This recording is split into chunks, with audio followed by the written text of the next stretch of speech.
गणेशाय नमः। सर्वेभ्यो पितरेभ्यो नमो नमः। चंद्र बड़े, सूरज बड़े और बड़े आकाश, इन सबसे बढ़कर बड़े पितरों का प्रकाश। आज हम वेद दर्शन के माध्यम से आप सभी को श्राद्ध पक्ष की बहुत बहुत शुभकामनाएं देते हैं तथा श्राद्ध पक्ष ये 15 दिनों का पृथ्वी पर मनाया जाता है तथा इस श्राद्ध पक्ष के निमित्त बिल्कुल सरल विधियां, सटीक उपाय आपको बताने जा रहे हैं, जिसका विधि पूर्वक आप पालन करेंगे तो आप अपने पितरों को तृप्त कर सकते हैं तथा पितृ ऋण से अवऋण हो सकते हैं। तथा जो हमारे गृहस्थ जीवन में हम प्रायः देखते हैं पितृदोष को कैसे पहचानें, जो हमारे गृहस्थ जीवन में पितृदोष उत्पन्न कहाँ कहाँ हो रहा है, उसके लक्षण क्या है, उसे जान लें। जहाँ पर बार बार प्रयास करने के उपरांत भी वंशिक वृद्धि नहीं हो पाती है, दिन रात मेहनत कर रहे हैं, उसके बाद भी हम धन को संचित नहीं कर पाते हैं, कोई ना कोई ये न पेन प्रकारेण शरीर में कोई ना कोई रोग आपको सताते रहता है, सावधान हो जाइए, यही पितृदोष है। इसके निवारण की बिल्कुल सरल विधि वेद दर्शन द्वारा आपको बताई जा रही है। इसका उपाय करें और पितरों के ऋण से अवऋण हो जाएं। ऋण 3 प्रकार के बताए गए हैं, पितृ ऋण, देव ऋण और ऋषि ऋण। सर्वप्रथम पितृपक्ष में ही पितर पृथ्वी पर क्यों अवतरित होते हैं और कितने समय के लिए अवतरित होते हैं। श्राद्ध के निमित्त जो हम विधियां करते हैं वो किन किन विधियों से पितरों तक हमारी की हुई विधियां प्राप्त होती है और उनके आशीर्वाद स्वरूप हमें फल प्राप्त होता है, इसकी भी जानकारी आपको बताने जा रहे हैं। कृपया नोट कर लें या आप बिल्कुल ध्यान पूर्वक इसे सुनते हुए इन विधियों को संपन्न करें। सर्वप्रथम पितर कहाँ आते हैं? पितर आते हैं पृथ्वी पर। पृथ्वी पर कहाँ आते हैं?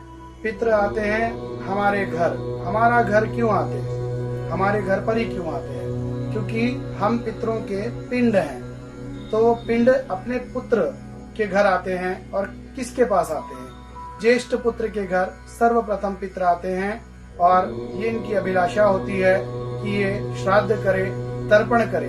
तथा किन पदार्थों का भोजन पितर करते हैं? पितर भोजन करते हैं केवल जल के माध्यम से जो वाष्प बनता है उसका भोजन करते हैं। इसीलिए श्राद्ध, तर्पण, ब्राह्मण आदि भोजन कराकर पितृ ऋण से अवऋण हुआ जा सकता है। तथा ज्येष्ठ पुत्र ना हो या ज्येष्ठ पुत्र श्राद्ध ना करता हो, ऐसी अवस्था में कनिष्ठ सबसे छोटे पुत्र के पास जाते हैं। अगर ये दोनों लोग श्राद्ध नहीं करते हैं तो जो अन्य भाई बंधु हैं उनके पास जाकर पितर आशा पूर्वक देखते हैं कि हमारे वंश में कोई तो तर्पण करे, कोई तो श्राद्ध करे, जिससे हमारी मनोकामना पूर्ण हो।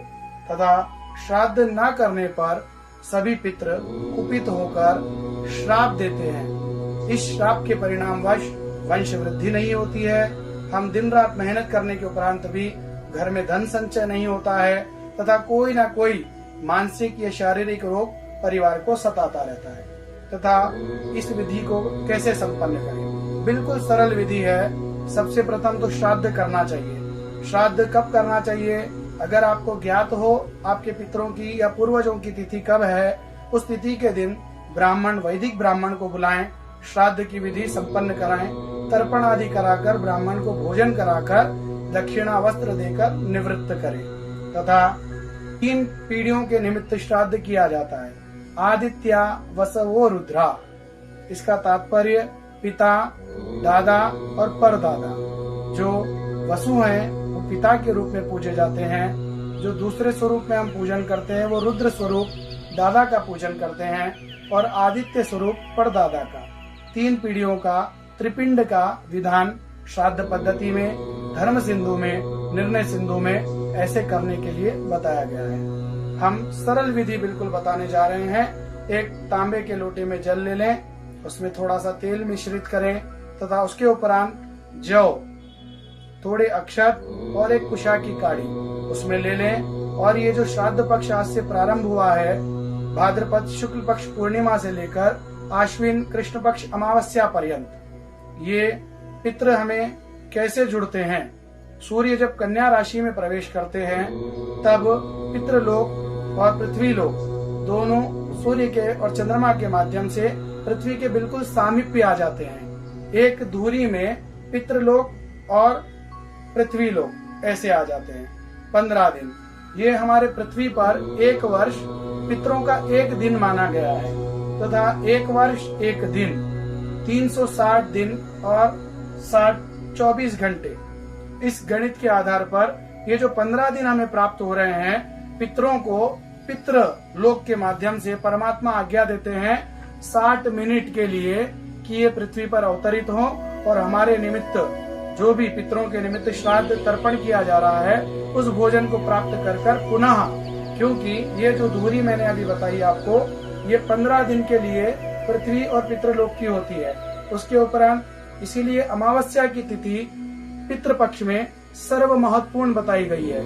जिनको अपने दादा परदा या पूर्वजों का श्राद्ध की तिथि ज्ञात नहीं है, वह लोग अमावस्या के दिन श्राद्ध करने, तर्पण करने मात्र से, ब्राह्मण भोजन कराने मात्र से पितरों का आशीर्वाद प्राप्त कर सकते हैं।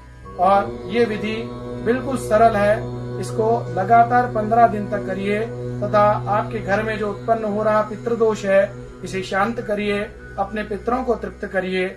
पितृ जाते जाते पितर लोक से अमावस्या के दिन संपूर्ण पृथ्वी पर वास करने वाले उनके परिवारजनों को शुभ आशीर्वाद के स्वरूप में पितृ प्रसादात धन कनक वंश वृद्धि रस्तु ऐसा आशीर्वाद देकर जाते हैं। पितरों के आशीर्वाद स्वरूप हमारे घर में धन, कन का तात्पर्य सोना तथा वंश की वृद्धि होती है।